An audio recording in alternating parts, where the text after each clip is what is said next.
Hello guys, welcome to this YouTube channel. अगर आप इस चैनल पे नए हैं तो मैं आपको ये बता दूं, ये चैनल का नाम कोडस वर्ल्ड है एंड इसमें हमने अब तक पाइथन रिलेटेड वीडियोस डाली हैं, लीड कोड प्रॉब्लम सॉल्व की हैं। तो मैं जैसे आपको दिखा रहा हूँ, ये हमारी पॉपुलर वीडियोस हो गई एंड इसके अलावा हमने कुछ शॉर्ट्स डाले हैं। तो शॉर्ट्स में हम क्वेश्चंस एंड रिलेटेड पूछते हैं, तो आप उनको सॉल्व कर सकते हैं अगर आपको शॉर्ट्स पसंद है। उसके अलावा हमारी ये प्लेलिस्ट है, एंगुलर की हो गई, leet code and Python related जो मैंने आपको बताया। पाइथन में अब तक हम इस तरीके से इतनी सारी वीडियोस डाल चुके हैं। इस वीडियो में भी हम उसी प्लेलिस्ट को कंटिन्यू करेंगे। अगर आपने प्रीवियस वीडियोस नहीं देखी हैं इस प्लेलिस्ट की, तो पहले आप उसे देखें फिर इसे कंटिन्यू करें। चलो फिर इस वीडियो को स्टार्ट करते हैं। आज हम पढ़ने वाले असाइनमेंट ऑपरेटर्स। इससे पिछली वीडियो में हमने पढ़ा था अर्थमेटिक ऑपरेटर्स के बारे में। तो अर्थमेटिक ऑपरेटर्स आपको समझ आ गया होगा, हमें जो नॉर्मल मैथमेटिकल प्रॉब्लम सॉल्व करने में हेल्प करता है। तो हम उसी का ऑपरेटर्स का नेक्स्ट टाइप पढ़ने वाला है, जो कि है असाइनमेंट ऑपरेटर्स।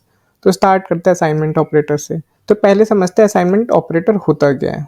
आप नाम से समझ सकते हैं कि कुछ असाइन करने में काम आता है। तो क्या असाइन करने में काम आता है वो हम पढ़ते हैं। जैसे आप मान लो कि आपको कुछ वैल्यू स्टोर करनी है, ठीक है। किसी चीज़ में आपको कुछ वैल्यू स्टोर करनी है तो असाइन करनी है। जैसे आप किसी का नाम होता है तो उसको एक नाम असाइन है, ठीक है। तो उसको कुछ वैल्यू असाइन होगी, ठीक है। जैसे मेरा रोल नंबर 1 है, असाइन है, तो मेरा 1 नंबर असाइन है मुझसे, तो रोल नंबर 1 हमेशा मेरा 1 ही रहेगा। इसी तरीके से हम किसी को वैल्यू असाइन कर सकते हैं, तो उनका यूज़ करेंगे हम असाइनमेंट ऑपरेटर्स के थ्रू। तो हम पढ़ते हैं पहला असाइनमेंट ऑपरेटर। तो पहला असाइनमेंट ऑपरेटर होता है इक्वल्स टू। तो जैसे आपने अभी तक देखा होगा, हम कुछ भी वेरिएबल में वैल्यू डालते हैं तो वेरिएबल का नाम इक्वल्स टू, उसमें जो भी हमें वैल्यू डालनी होती है हम इक्वल्स टू में करके डाल देते हैं। तो ये हमारा असाइनमेंट ऑपरेटर हो गया। तो इक्वल्स टू हमारा सबसे फर्स्ट ऑपरेटर हो गया। तो इसके थ्रू हम क्या कर सकते हैं, सिंपली वैल्यू असाइन कर सकते हैं। तो इसके थ्रू आप देख रहे हैं हमें 4 असाइन हो गया। तो फर्स्ट सिनेरियो हमारा ये हो गया। सेकंड ऑपरेटर पे मूव करते हैं। तो सेकंड ऑपरेटर आप देख रहे होंगे कि प्लस एंड इक्वल्स टू दोनों साथ में। तो ये क्या हो रहा है, इसमें एक असाइन वैल्यू हो रही है एंड सम हो रहा है। तो बेसिकली इसका मतलब क्या है, जिससे अगर आप इसको प्लस और इक्वल्स टू कंफ्यूज हो रहे हो तो आप समझ सकते हैं variable equals two variable plus 2। तो जैसे मैंने प्लस इक्वल्स टू 2 लिखा है, तो हम उस वेरिएबल 1 हम इस तरह से भी लिख सकते थे। तो ये इसका शॉर्ट फॉर्म में हम इस तरीके से लिख सकते हैं। तो ये क्या हो रहा है, तो जैसे ये वेरिएबल प्लस, इसमें 2 में प्लस हो रहा है, तो हम इसको हटा के सिंपली प्लस को यहाँ से रिप्लेस कर देंगे। तो ये क्या करेगा, जो वेरिएबल की वैल्यू है उसमें +2 असाइन कर देगा। तो जो भी वैल्यू होगी उसमें +2 ऐड कर देगा। अगर हम 4 करेंगे तो +4 हो जाएगा। इस तरीके से हम वैल्यू असाइन कर सकते हैं इसके थ्रू। तो हम इसको अनकमेंट कर लेते हैं। जैसे ये +2 करेगा, तो अब हम अगर रन करेंगे इसको, तो हम इसे 6 वैल्यू दे दी। तो ये एक तरीका है, हम इसमें प्लस और इक्वल टू का यूज़ करके हम वैल्यू असाइन कर सकते हैं डायरेक्टली एंड वैल्यू सिंप्लीफाई कर सकते हैं। अगर हम इसको इस तरीके से भी लिख सकते थे, वेरिएबल +1 इक्वल्स टू 2। ये हमारा इजी फॉर्म है एंड शॉर्ट है। सिमिलरली अगर हम माइनस करना चाहते हैं तो हम इस तरीके से माइनस कर सकते हैं। सेम ही अबव ऊपर की तरह है। तो अगर हमें जो ये वैल्यू लिखनी है वेरिएबल 1 माइनस, इसका मतलब ये है, सिमिलरली जैसे ऊपर वाले केस में था प्लस, इसके केस में सब्ट्रैक्शन। तो हम इसको इस तरीके से रिप्लेस कर सकते हैं। तो ये हो गया हमारा सेकंड। तो अगर हम 4 में से 2 माइनस कर देंगे तो ये हमें दे देगा 2। इस तरीके से एक ऑपरेटर हमारा ये हो गया। नेक्स्ट पे मूव करते हैं। नेक्स्ट है हमारा मल्टीप्लाई। काम आता है अगर हमें कुछ मल्टीप्लाई करना है तो इसके थ्रू कर सकते हैं। तो ये क्या करेगा, वेरिएबल 1 की वैल्यू शॉर्ट फॉर्म जैसे ऊपर वाले की तरह किस में बस मल्टीप्लाई कर देगा। तो ये क्या कर देगा, 4 वैल्यू ऑलरेडी है तो 4 इंटू 2 कर देगा। तो 4 इंटू 2 हमें क्या दे देगा, 8। तो सिंपली 8 दे गया। तो इस तरीके से हमारे पास डिफरेंट डिफरेंट वेरिएबल्स हैं जो हम लोग डायरेक्टली इस तरीके से लिख सकते हैं, जो हम अभी पढ़ेंगे एक एक करके। तो हमने पढ़ लिया था मल्टीप्लाई तक, अब हम पढ़ेंगे डिवाइड वाला। तो डिवाइड इक्वल्स टू का मतलब सिमिलरली क्या होगा, जैसे हम पढ़ ही रहे हैं।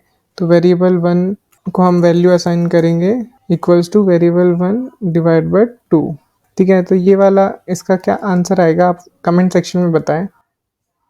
अगर आपको समझ आ रही है वीडियो तो आंसर करें इसको। इसका आंसर क्या होगा वो हम रन करके देख लेते हैं। तो इसने हमें दिया 2.0। तो इसने 4 को 2 से डिवाइड कर दिया एंड 2.0 दे दिया। तो देख रहे हैं आप 0.0 दे रहा है। तो हमने प्रीवियस वीडियो में पढ़ा था ना कि ये जो सिंगल डिवाइड होता है ये फ्लोट में कन्वर्ट कर देता है। तो देखो इसने 4 डिवाइड बाई 2 को 2.0 दिया क्योंकि ये फ्लोट रिटर्न कर रहा था, इसने मतलब वैल्यू 0.0 भी दी। तो ये वाली चीज़ अगर आपने प्रीवियस वीडियो देखी होगी तो आपको समझ आ रहा होगा। नेक्स्ट है हमारा मॉडुलस, मॉडल इक्वल्स टू। तो ये भी हमारा असाइनमेंट ऑपरेटर हो गया।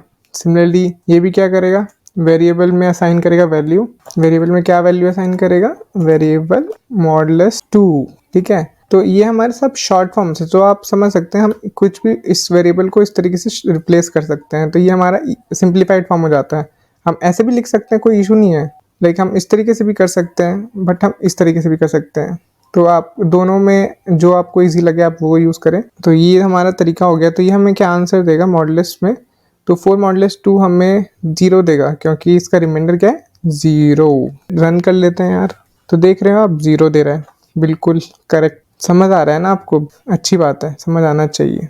तो नेक्स्ट है हमारा डबल डिवाइड इक्वल्स टू।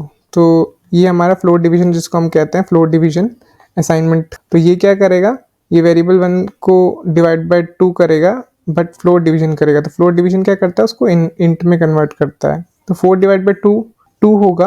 तो आप देख सकते हैं दोनों में अभी भी डिफरेंस, तो एक फ्लोट रिटर्न करता है और एक हमारा इंट रिटर्न करता है। ये हमारा था एक्सपोनेंट के लिए। तो अगर हमें एक्सपोनेंट कैलकुलेट करना हो तो हम इस तरीके से एक्सपोनेंट कैलकुलेट करके फिर उसकी वैल्यू असाइन कर सकते हैं किसी भी वेरिएबल में। तो ये हमें क्या असाइन करेगा, हमारा वेरिएबल। तो वेरिएबल 1 में हम इस तरीके से variable 1 modulus like exponent divide by 2, exponent 2। तो ये क्या करेगा, 4 की पावर 2 कन्वर्ट कर देगा, 4 की पावर 2। तो ये हमें क्या दे देगा, 4 की पावर 2 8 कितना होगा आप बताओ, 4 की पावर 2। तो 4 की पावर 2 हमें देगा 16। तो हम इसको इस तरीके से भी लिख सकते हैं। तो इस तरीके से हम वैल्यू असाइन कर सकते हैं किसी भी ऑपरेटर में। ये असाइनमेंट ऑपरेटर्स हैं। हमारे पास और भी ऑपरेटर्स हैं जो कि हम नेक्स्ट वीडियो में कवर करेंगे। तो आज की वीडियो में इतना ही। अगर आपको वीडियो अच्छी लगी हो तो like, share and subscribe, and thank you for watching.